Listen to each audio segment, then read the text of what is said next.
Olá, meus amigos, meus irmãos, boa tarde, boa noite. Nós cristãos somos sempre vencedores. Mesmo que sejamos pobres, mesmo que nós estejamos enfrentando uma situação difícil, mesmo que nós não compreendamos a dimensão da obra salvadora de Jesus em nossas vidas, mesmo que estejamos limitados por uma enfermidade muitas vezes, enfim, por alguma restrição da carne, ou da mente, ou do espírito, todo homem e toda mulher cristão é realmente e sempre um vencedor. Porque a obra salvadora de nosso Senhor Jesus Cristo, ou ela se faz na vida de uma pessoa, ou ela não se faz. E todo aquele que busca a salvação em Cristo Jesus, todo aquele que busca uma reconciliação com Deus, por intermédio de seu Filho amado Jesus Cristo, sempre obtém. Sim, sempre obtém. Se há uma boa disposição em seu coração e em seu espírito, se ele é dotado de boa consciência e quer fazê-lo de maneira sincera, ele será sempre aceito nesse intento. Nós nos recordamos muito das nossas vitórias, muito pouco. Nós nos recordamos muito das nossas derrotas. Há muitas vitórias em nossa vida. Nesses últimos anos, se eu for olhar, eu tive que passar por muitas situações difíceis, mas também eu passei por situações maravilhosas, proporcionadas pela fé cristã, pela atuação da palavra na minha vida e por atuação do Espírito Santo de Deus em minha vida. Então, eu resolvi fazer esse vídeo para que nós nos lembremos de pelo menos algumas vitórias. Vitórias importantíssimas que nos concedem a identidade cristã e fazem com que sejam bastante evidentes em nossa vida a obra salvadora de nosso Senhor Jesus Cristo. Em primeiro lugar, quando Deus escondeu a nossa vergonha, sim, quando o homem e a mulher pecaram, quando Adão e Eva pecaram, pelo pecado da desobediência, eles ficaram despidos, desnudos. E a nudez na Bíblia significa constrangimento, vergonha e desamparo. Mas o homem que antes não conhecia essa nudez, quando vivia na devida obediência a Deus, na desobediência ele se sentiu desnudo, sentiu a sua própria nudez e tentou vestir-se com folhas de parreira que nada escondem, porque elas são temporárias e elas caem. Dá para nós compreendermos o sentido. Mas Deus nos cobriu, não foi com folhas de parreira, foi com uma veste segura que nos mantém protegidos e discretos até a vinda daquele que anula a nossa vergonha, que anula o nosso pecado, Jesus Cristo. Em Gênesis capítulo 3, versículo 21, é muito clara essa passagem. E fez o Senhor Deus a Adão e a sua mulher túnicas de peles e os vestiu. Túnicas de pele de algum animal sacrificado. E você já pode imaginar que animal é esse? Um cordeiro. Um cordeiro providenciado por Deus desde quando o homem pecou. E esse cordeiro é hoje o Cordeiro Santo de Deus, nosso Senhor Jesus Cristo.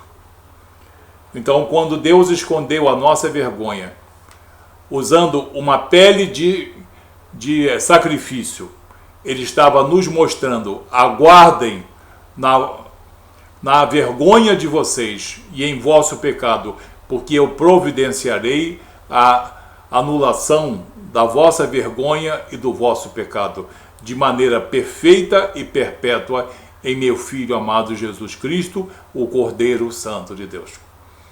Portanto, isso aqui é uma pré-figura do perdão de Deus manifesto em Jesus Cristo, anulando a nossa vergonha e o nosso pecado.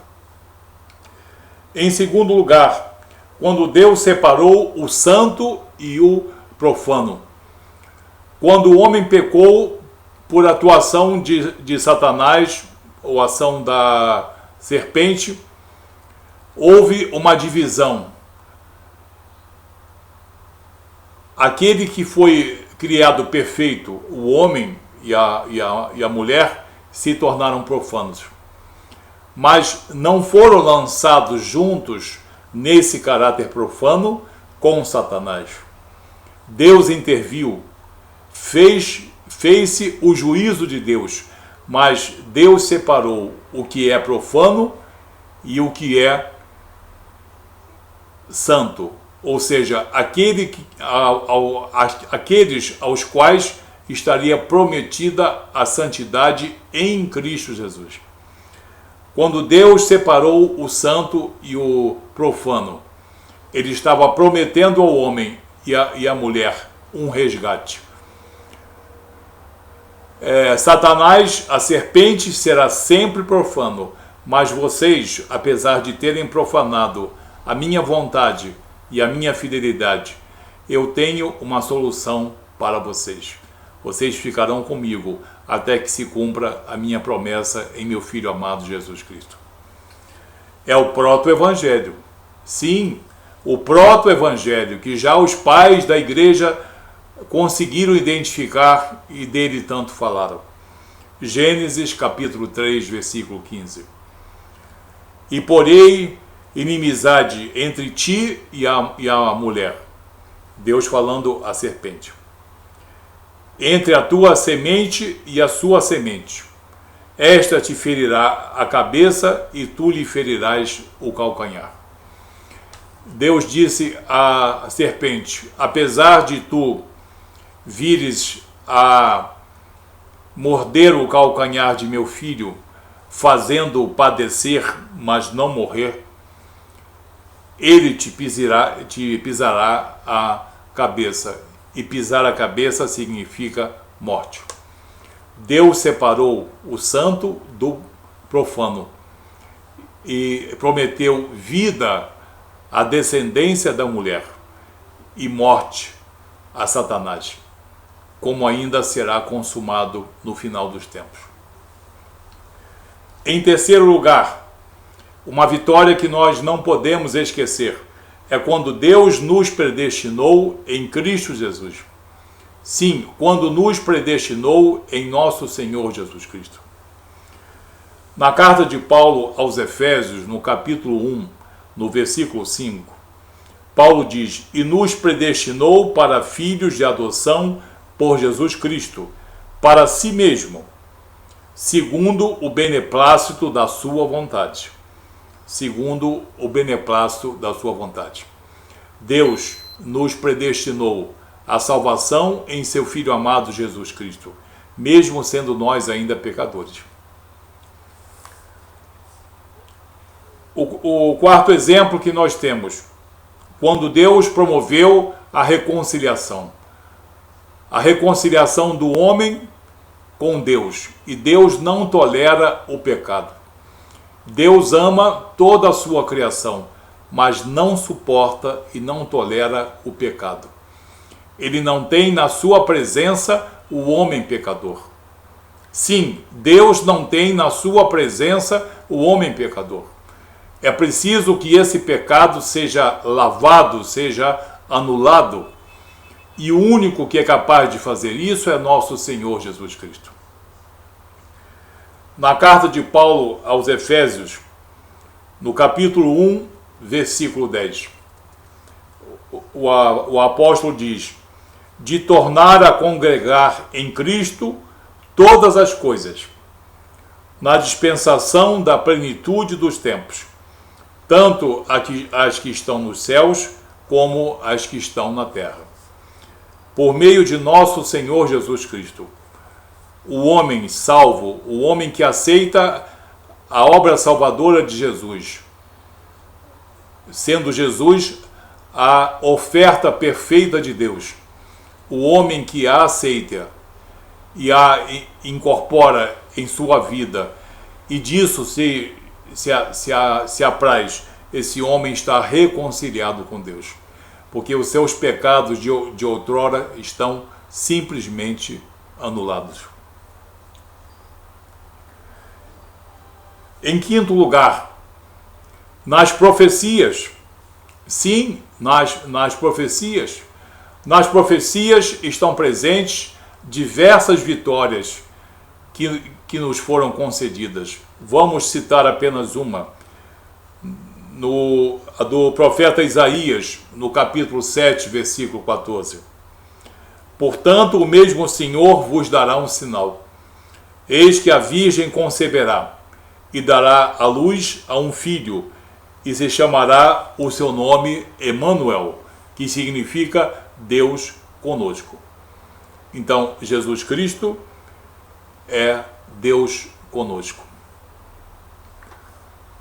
Vamos passar ao sexto exemplo. Quando Ele, Deus, perdoou os nossos pecados em Cristo Jesus. Paulo, na carta aos Colossenses, no capítulo 2, versículo 13, ele fala desse perdão dos pecados de Deus em Jesus Cristo. E quando vós estáveis mortos nos pecados e na incircuncisão da vossa carne, Ele vos vivificou juntamente com Ele, perdoando-vos todas as vossas ofensas. Então, em nosso Senhor Jesus Cristo, nossas ofensas, nossos pecados não são escondidos, nem são colocados de lado, nem são lançados mais à frente. Eles são simplesmente anulados. Eles não mais existem. Vivemos uma natureza humana, mas vivemos livres do ônus do pecado de outrora, que nos impossibilitava de nós andarmos perante Deus. Em sétimo lugar, na regeneração. Quando o homem nasce do alto, nasce de novo, nasce de Deus. Nasce da água e do Espírito, como está lá no Evangelho de João, capítulo 3, versículo 3. Quando o homem nasce de novo, quando o homem é regenerado, quando ele deixa de ser uma criatura de Deus e passa a ser filho de Deus por adoção em nosso Senhor Jesus Cristo. Ele é contemplado pelo processo da regeneração. Não é uma maquiagem, não é um melhoramento, não é um aprimoramento, não é uma evolução, é uma reestruturação moral e espiritual, que somente Jesus, a palavra e o Espírito Santo de Deus podem fazer. Nenhum mestre pode fazer, nenhum sacerdote tem poder para isso. Apenas nosso Senhor Jesus Cristo, mediante o seu Espírito, a sua palavra e o Espírito Santo de Deus que ele nos concede. Paulo, na carta aos Gálatas, capítulo 6, versículo 15. Porque em Cristo Jesus, nem a circuncisão, nem a incircuncisão tem virtude alguma, mas sim o ser uma nova criatura. Nova criatura. Não uma criatura modificada, mas uma criatura regenerada, nascida do alto, nascida de Deus. Vamos dar mais dois exemplos. Na concessão do Espírito. Na concessão do Espírito, que é o vínculo da nossa salvação, que é o penhor da nossa esperança. da nossa vida em abundância e de uma vida eterna.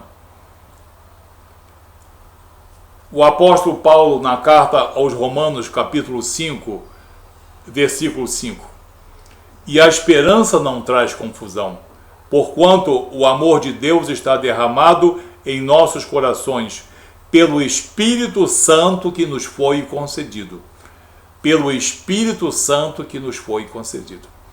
Então, nessa concessão do Espírito Santo está uma grande vitória. A grande vitória de todo homem e de toda mulher cristã. Então, nós devemos nos recordarmos todos os dias em oração e sermos gratos a Deus por todas essas vitórias. Porque às vezes certos momentos nos fazem meio tristes e esquecidos, desanimados até. Isso pode acontecer com qualquer pessoa. Porém, não podemos nos esquecermos das vitórias que nos foram concedidas. E por fim, no livramento dos inimigos. Não faltam inimigos para o homem e para a mulher de Deus. Não são inimigos imaginários. São inimigos reais, no campo físico e no campo espiritual. Muita gente, nesse momento, está trabalhando contra o povo de Deus.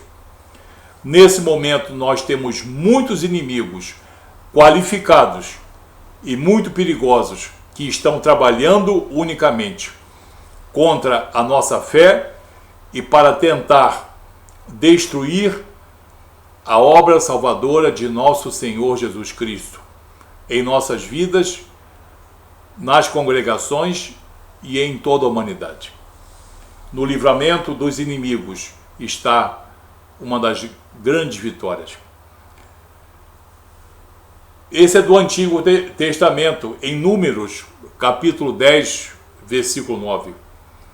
E quando da vossa terra sairdes a pelejar contra o inimigo, que vos oprime, também tocareis as trombetas retinindo, e perante o Senhor vosso Deus haverá lembrança de vós, e sereis salvos de vossos inimigos. E sereis salvos de vossos inimigos. Essa é uma promessa para os dias de hoje. Quando nós tocamos as trombetas, quando nós proclamamos a palavra de Deus, e a glória de Deus em nossas vidas, e a nossa confiança nessa vitória, nós estamos pelejando já vitoriosos contra o nosso inimigo. E seremos salvos deles por atuação de Deus em nossas vidas. Então nós temos aqui diversos exemplos. Nós citamos aqui cerca de 8 exemplos que fazem com que no meio da tribulação, no meio da enfermidade, no meio das perseguições, que venham as perseguições, no meio dos escarnecedores, que venham também os escarnecedores. Muitas vezes atingidos pelos espíritos das trevas, que venham os espíritos das trevas. Pelo nosso acusador, que venha o nosso acusador. Nós temos a certeza que somos mais do que vencedores em nosso Senhor Jesus Cristo. E nenhum de nós, homem ou mulher cristão, pode perder essa certeza. Lembremos-nos, irmãos, da nossa vitória, das vitórias que nos foram concedidas, por poder, por amor e por graça de Deus manifesta em nosso Senhor Jesus Cristo, na sua santa palavra e no seu Santo Espírito. Que Deus abençoe você. Até o próximo vídeo. Muito obrigado.